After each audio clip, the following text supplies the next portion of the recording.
이어서 오늘의 작전 시작합니다. 오늘의 작전은 좀 매크로 이야기를 좀 해보도록 할 텐데 글로벌 국채입니다. 경제신문들, 우리나라도 그렇지만요. 외국의 월스트리트저널도 지금 하루에 한 번꼴로죠. 글로벌 국채, 국채 금리 급등에 대한 이야기가 갑자기 나오거든요. 제목을 이렇게 정했습니다. 신뢰가 무너졌다. 국가에서 보증하는 채권인 저게 무너졌는데 왜 무너졌나? 그리고 해법은 어떻게 되나? 저렇게 치솟고 있는 저 금리 이대로 놔두면 안 되니까 혹시 전 세계 중앙은행들이 일종의 결탁 아닌 결탁을 해서 강제 금리 인하를 해버리는 또 극약 처방도 나올 수 있지 않나 이런 생각을 해보도록 할 텐데요.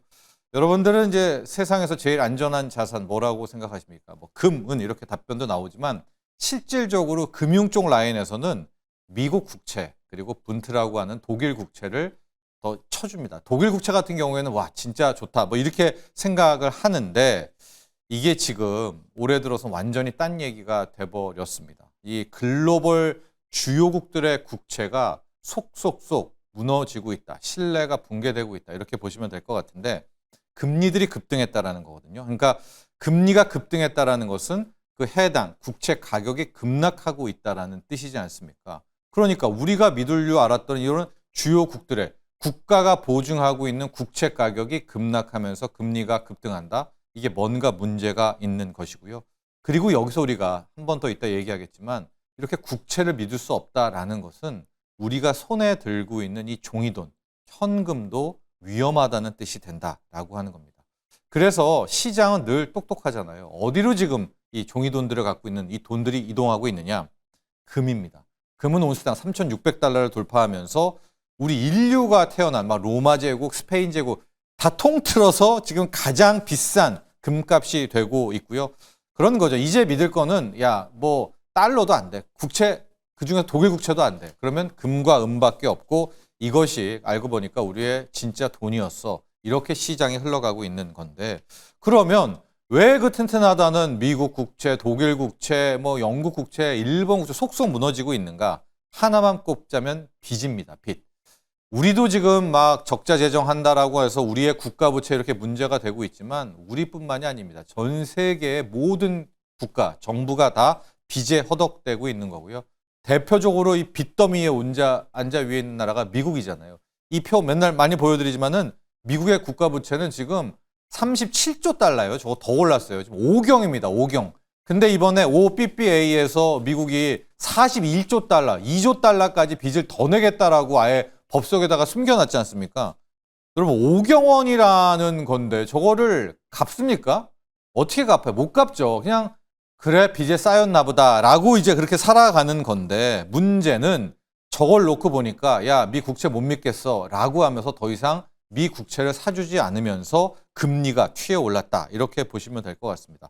지금 뭐 30년물이 한때 오늘은 좀 안정이 됐지만은 5%대까지 육박을 하게 되면서 미국 국채가 흔들리고 그때 막 주식시장이 다시 한번 흔들리는 그런 상황이 됐었는데요. 자, 문제는 미국만의 문제가 아닙니다. 영국으로 한번 가보도록 할까요? 영국의 30년물 금리가 한때 5.69%를 기록을 해서 그날 말씀드렸죠. 이게 27년 만에 최고치를 찍었었던 그런 상황까지 왔었고 영국의 문제는 뭐였었느냐?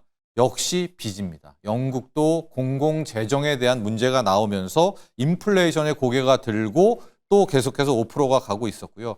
자, 문제는 저 상황에서 이제 영국의 금리가 더 올라가게 돼버리면 아예 영국 정부는 뭐 돈 쓸 수가 없죠. 왜냐하면 빚 냈는데 빚이 저렇게 많은데다가 국채 금리까지 튀어오르면 모든 공공지출이 이자 갚는 데 써야 되는 거 아니겠습니까? 그래서 중간중간에 이제 대폭 삭감을 하게 되는 것이고요. 아마도 이제 제가 이야기하는 동안에 아까 말한 그 표를 오른쪽에다 계속 띄워주시면 좋을 것 같은데 영국도 이렇게 해가지고 금리 이제 급등 나오면서 이제 계속해서 힘든 상황이 됐었고 문제는 영국만의 문제가 아닙니다. 이제 독일도 거의 마찬가지 상황인데 독일의 국채 금리도 튀어올라서 2011년 재정위기, 정말 그때 유럽이 위험했었잖아요. 이후에 최고를 기록했고 10년물이 2.7%, 2.8%대까지 튀어오른 겁니다. 독일은 또 왜 이래? 야, 그 안정하다는 독일. 독일은 올 3월에 일명 천문학적 규모의 돈 풀기를 시작을 한다라고 선언을 해버렸죠. 하고 독일이 바이마르 시대 이후에 처음으로 적자 재정의 시대를 스스로가 독일 의회가 연 겁니다. 왜냐하면 여러분들이 독일은 탄탄할 것 같지만은 독일이 그 전쟁 끝나고 나가지고 엄청난 하이퍼 인플레를 경험한 나라가 바로 독일입니다. 그래서 독일은 이 독일 헌법에다가 인플레이션이 우리의 적이다. 인플레이션은 무조건 때려잡아야 되겠지만 모든 국가 부채를 내지 마라. 모든 거에 앞선 게 인플레 물가 잡는 거다라고 한 것을 독일 국회의원들이 수정을 한 겁니다. 그래서 이거를 바꿔서 천문학적 규모의 돈풀기를 했고 사실상 독일의 국방비는 현재로서 무제한으로 확대를 할 수 있다. 이렇게 되니까 당연히 야 독일 국채도 못 믿겠네 하면서 금리가 튀어오르고 독일 가격이 떨어진 거고요. 유럽에서 지금 위험한 나라가 프랑스입니다. 지금 프랑스는 IMF 구제금융을 신청해야 된다 할 정도로 나라의 빚도 많고 재정이 완전히 박살이 난 거거든요. 그래서 30년물이 4.5%까지 튀어오르는 저거 역시도 유럽 2021년 재정위기 이후에 최고치로 치솟은 겁니다.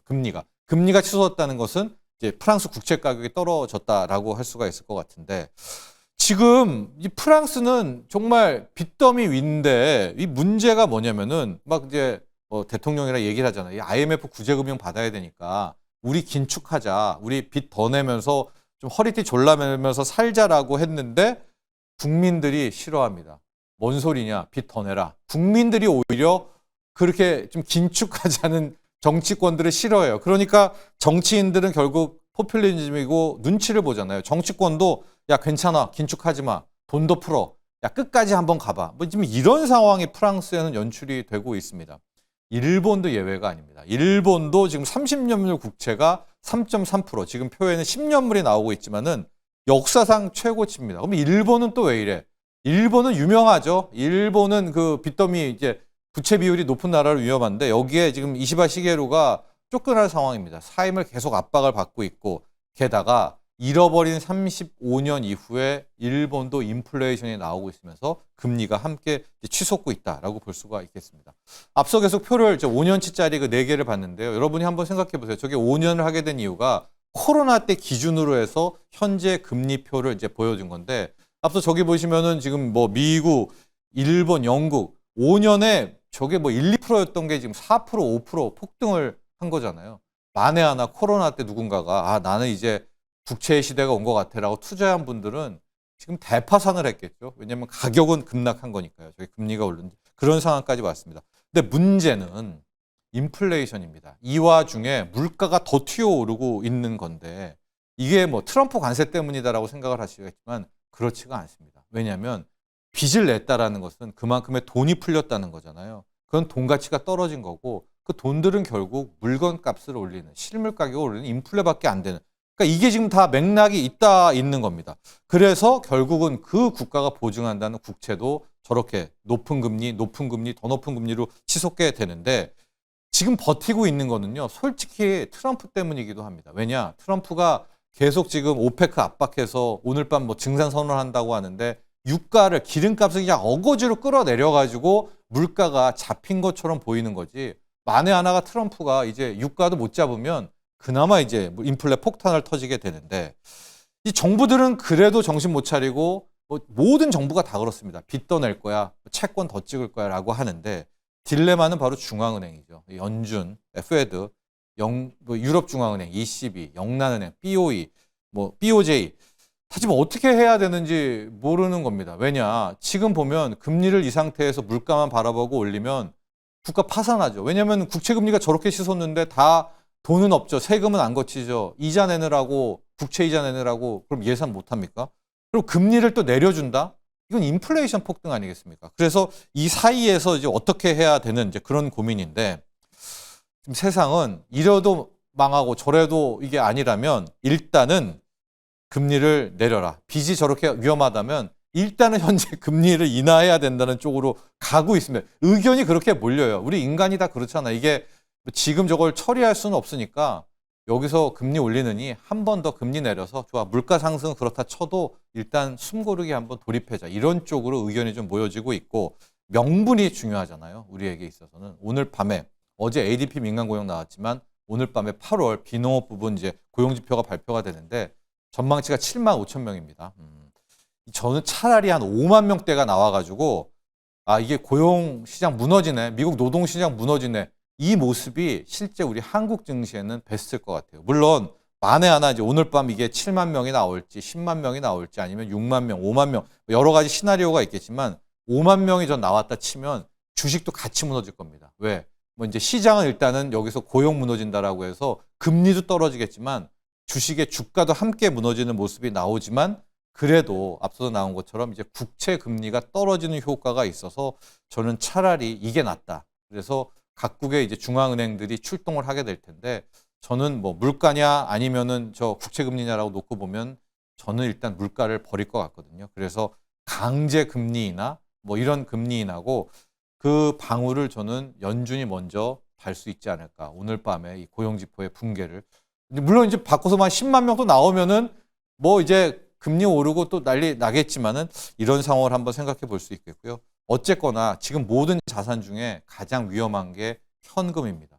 저렇게 독일의 국채까지도 무너졌다라는 얘기는 이제 종이돈은 가치는 더 떨어진다는 뜻이기도 하고요.